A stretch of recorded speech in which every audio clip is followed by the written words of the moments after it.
Hello friends, how are you. आज हम सीखेंगे एमकॉम सेमेस्टर 1 में धंधाकीय संशोधन पद्धति।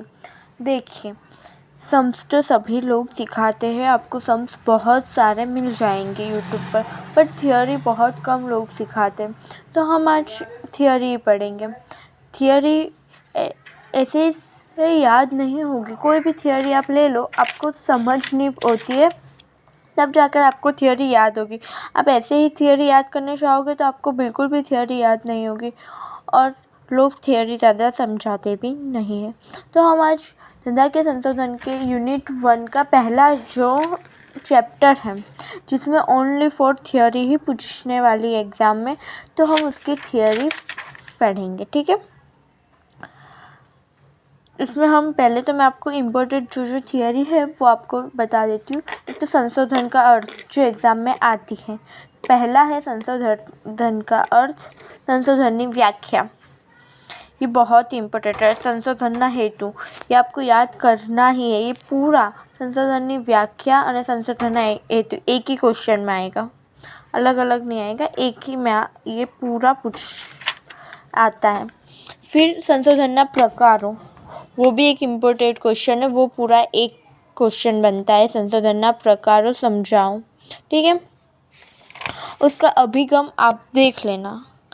नहीं, ये भी इम्पोर्टेंट है, बट आप थोड़ा देख लोगे तो आपको समझ आ जाएगा। फिर सारा संशोधन लक्षणों बहुत ही इम्पोर्टेंट है। लक्षणों, संशोधन महत्व, ये बहुत इम्पोर्टेंट है, ये आपको करना ही है। संशोधन अहवाल बनावવાની पद्धति, ये आपको एक बार पढ़ लेना है। ये इतना मोस्टली आता तो नहीं है, बट एक दो बार आप पढ़ लोगे तो अच्छा रहेगा, ठीक है। उसके बाद जो स्वाध्याय के क्वेश्चन है ये कर लोगे तो इसमें से आपको हो जाएगा, ठीक है। तो सबसे पहले हम समझेंगे संशोधनનો अर्थ, ठीक है। संशोधन એટલે કે रिसर्च। संशोधन એટલે रिसर्च, इंग्लिश में हम रिसर्च बोलेंगे, मीन्स के कुछ चीज़ शोधना। संशोधन मतलब कि कोई चीज़ अपनी गुम हो जाती है और फिर हम उसे ढूंढते हैं। संशोधन का अर्थ होता है ढूंढना, खोजना, रिसर्च करना, किसी चीज़ पर रिसर्च करना, उसको बोलते हैं संशोधन। तो क्वेश्चन आएगा संशोधनનો अर्थ, तो अपने सबसे पहले क्या लिखना है कि संशोधन એટલે કે रिसर्च, જેમાં રે એટલે ફરીથી અને સર્ચ એટલે શોધવું। रिसर्च એટલે कि फरीથી शोधू। एक बार मिला है अपने को थोड़ा, फिर अपने उसके ऊपर दूसरी अपने को थोड़ी चीज़ मिली, फिर अपने उसके ऊपर ऊंडाण में गहराई में जो सर्च करते हैं, रिसर्च करते हैं, उसको क्या बोलते हैं, फरीથી शोधू। એટલે संशोधन એટલે रिसर्च, જેમાં રી એટલે કે ફરીથી અને સર્ચ એટલે કે શોધવું। આમ સંશોધન જે સમસ્યાનો અભ્યાસ કરવા ઈચ્છતો હોય તે સમસ્યા અને વારંવાર ઊંડાણપૂર્વક નિશ્ચિત હેતુને લક્ષ્યમાં રાખીને સમસ્યાનું સમાધાન કરવા જે કંઈ વ્યવસ્થિત પ્રયત્નો કે શોધ કરે છે તેને સંશોધન કહેવાય છે। देखो, अपने ऐसे नहीं लिखना है, मतलब इसमें ऐसे दिया है, बट अपने कैसे समझ कर लिखना है कि पहले तो अपने लिखना है संशोधन એટલે કે रिसर्च, જેમાં રી એટલે કે ફરીથી અને सर्च એટલે કે શોધવું। अब अपने को इतना पता होना चाहिए, उसके बाद अंदर का अपने हिसाब से लिख सकते हैं। इतना आपको समझ होगा तो आप बाकी का लिख पाओगे, ठीक है। तो जो आमा संशोधन जे समस्याનો अभ्यास करवा એટલે કે अपने जो चीज़ को ढूंढ रहे हैं, जिसका अपने अभ्यास कर रहे हैं, अभ्यास करवा ઈચ્છતો હોય તે સમસ્યા અને વારંવાર ઊંડાણપૂર્વક નિશ્ચિત હેતુને લક્ષ્યમાં રાખીને સમસ્યાનું સમાધાન કરવા જે કંઈ વ્યવસ્થિત પ્રયત્નો કે શોધ કરે છે તેને संशोधन કહેવાય છે। मतलब कि अपने कोई भी चीज़ को बार बार इसके ऊपर सर्च करेंगे। एक बार अपने उन्हें किसी चीज़ को मतलब कि मुझे शोधना है, जैसे कि ये मेरा है, ठीक है। अब इसमें मुझे समझ आना चाहिए कि संशोधन એટલે કે रिसर्च, જેમાં શોધવું, તો આપણે શોધવાનું કેવી રીતે છે કે ઊંડાણપૂર્વક અભ્યાસ કરવો, ઊંડાણપૂર્વક અભ્યાસ કરવું, નિશ્ચિત હેતુને લક્ષ્યમાં રાખીને. अपना हेतु निश्चित होना चाहिए. નિશ્ચિત હેતુને લક્ષ્યમાં રાખીને સમસ્યાનું સમાધાન કરવા જે કંઈ વ્યવસ્થિત પ્રયત્નો કે શોધ કરે છે તેને संशोधन कहवाय છે. बस संशोधन अर्थ यहाँ से इतना ही लिखना है, सिर्फ 1, 2 और 3 पॉइंट. 3 पॉइंट में पहली લીટી तो आपको याद होना चाहिए. संशोधन એટલે કે રિસર્ચ. રિસર્ચમાં રી એટલે કે ફરીથી અને સર્ચ એટલે કે શોધવું. હવે કેવી રીતે શોધવું? તો કે લક્ષ્યને ધ્યાનમાં રાખીને. ક્યાં लिखने का? આમાં લક્ષ્યને ધ્યાનમાં રાખીને ઊંડાણપૂર્વક નિશ્ચિત હેતુને शोधવાનો प्रयत्न करवो એટલે કે संशोधन. एक लक्ष्य है अपना, ये एक इंसान है, ठीक है, इसका ये है लक्ष्य, इसको यहाँ पर तीर मारना है, ठीक है. तो ये लक्ष्य ने ध्यान में राखीने, इसका ध्यान का होना चाहिए, लक्ष्य में ध्यान में राखीने ઊંડાણ पूर्वक, एकदम इसका ध्यान ઊંડાણ पूर्वक એટલે કે પૂરેપૂરું. पहले तो इसके ऊपर अभ्यास करना है, इसकी ઊંડાણ पूर्वक निश्चित हेतु कि अपना हेतु क्या है कि इसको नीचे गिराना, ठीक है. निश्चित हेतु ने लक्ष्यना ध्यान में राखीने कई व्यवस्थित प्रयत्न के शोध करे छे तेने संशोधन कहेवाय छे. कोई भी शोध करे छे तेने शुं कहेवाय छे? संशोधन कहेवाय छे. आ थई गयो आपणे संशोधननी व्याख्या. संशोधननी व्याख्या आटली ज लखवानी छे, आ नीचेनुं बधुं नहीं लखो तो चालशे, ठीक है. अब उसके हेतु कौन कौन से? तो ઊંડાણપૂર્વક, जो व्याख्या में आया ही है, ઊંડાણપૂર્વक. वर्णनात्मक. वर्णनात्मक એટલે કે વર્ણન કરવું. કોઈ ચોક્કસ વ્યક્તિગત અથવા સામૂહિક પરિસ્થિતિને લક્ષ્યનો અભ્યાસ કરી શકાય અથવા વિશિષ્ટ વ્યક્તિગત પરિસ્થિતિ કે સમૂહને લાક્ષણિકતાનું ચોક્કસપૂર્વક આબેહૂબ વર્ણન કરવા માટે. વર્ણન કરવા માટે એટલે કે બોલીને આપણે, હું તમને કેવી રીતે વર્ણન કરીને સમજાવું છું, તેને કહેવાય વર્ણન કરવા માટે. નિદાનાત્મક અને પરિકલ્પના પરીક્ષણ, ठीक है. સંશોધનના હેતુ મુખ્ય 4 હેતુ. સંશોધનના મુખ્ય કેટલા હેતુ છે એ આપણે યાદ રાખવાના કે પહેલે क्या યાદ રાખવાના? સંશોધનનો અર્થ, પછી સંશોધનના હેતુના બીજા 4 પ્રકાર. एक तो ઊંડાણપૂર્વક. संशोधन આપણે ઊંડાણપૂર્વક करना है, ठीक है. उ व नि प. उ व नि प. સંશોધનના કેટલા? 4 હેતુ. કયા કયા? ઉ વ ની પ.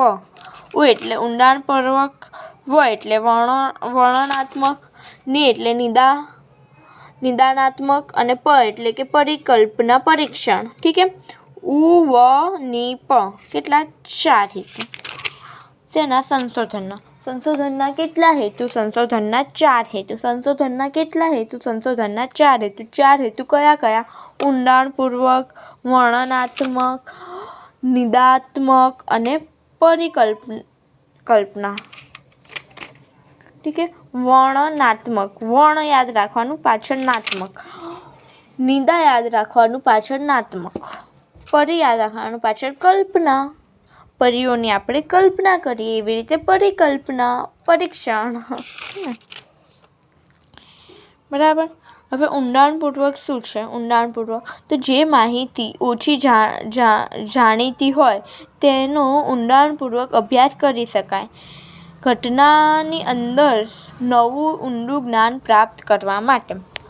ઊંડાણપૂર્વક તો આપણને ખબર જ છે કે જો આપણને કોઈ માહિતી ઓછી જાણકારી હોય, બરાબર, જાણે કે હમણાં હું તમને પૂછું કે ભાઈ તારા ઘરનો એડ્રેસ કયો છે, મને એની પૂરી જાણકારી નથી, મેં તમને પૂછ્યું તો એ કીધું કે મારા ઘરનો એડ્રેસ આ સિટીમાં આ મહોલ્લામાં છે, બરાબર. હવે મને ના તો તારી સિટીની જાણકારી છે, ના તો મને તારા મહોલ્લાની જાણકારી છે, બરાબર. તો હવે હું શું કરીશ? એના થોડું તને ઊંડાણપૂર્વક પ્રશ્ન કરીશ કે ભાઈ આ સિટી કઈ બાજુ આવેલી છે, હવે આ સિટી આ બાજુ આવેલી છે, એમાં મહોલ્લો કઈ બાજુ આવેલો છે, આ મહોલ્લામાં તારું ઘર કઈ બાજુ છે, આજુબાજુ કઈ દુકાનો છે, જેથી મને જાણવા મળે કે તારું ઘર કઈ બાજુ છે. તો એને શું કહેવાય? ઊંડાણપૂર્વક માહિતી મેળવવી. તો જે માહિતીની ઓછી જાણકારી હોય, કે આપણને જે માહિતીની જાણકારી ન હોય અથવા ઓછી જાણકારી હોય, તેનો ઊંડાણપૂર્વક અભ્યાસ કરી શકાય છે અને તેનો ઊંડાણપૂર્વક અભ્યાસ કરી શકાય.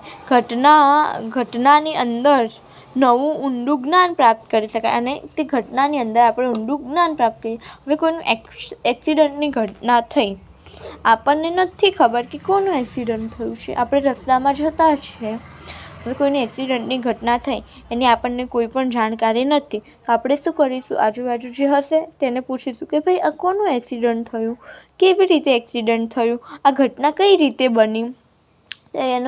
એને શું કહેવાય? કે ઊંડાણપૂર્વક જાણકારી મેળવવી. તો જે માહિતીની ઓછી જાણકારી હોય તેના ઊંડાણપૂર્વક અભ્યાસ કરીને તે ઘટનાના અંદર નવું ઊંડું જ્ઞાન પ્રાપ્ત કરવા માટે. ઊંડાણપૂર્વક શેમાં આવે છે? તો સંશોધનના હેતુનો એક ભાગ છે ઊંડાણપૂર્વક, બરાબર.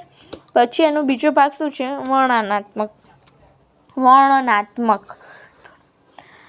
વર્ણનાત્મક એટલે શું? તો કોઈ ચોક્કસ વ્યક્તિગત અથવા સામૂહિક પરિસ્થિતિના લક્ષણોનો અભ્યાસ કરી શકાય. કોઈ ચોક્કસ અથવા વ્યક્તિગત એટલે કે કોઈ ચોક્કસ જગ્યા અથવા કોઈ ચોક્કસ વ્યક્તિ, કોઈ ચોક્કસ એક વ્યક્તિ અથવા કોઈ ચોક્કસ જગ્યા. તો કોઈ ચોક્કસ વ્યક્તિ અથવા સામૂહિક એટલે કે પૂરો સમૂહ, વ્યક્તિઓનો શું આવે? સમૂહ અથવા કોઈ ચોક્કસ વ્યક્તિ પરિસ્થિતિના લક્ષણનો અભ્યાસ કરી શકાય.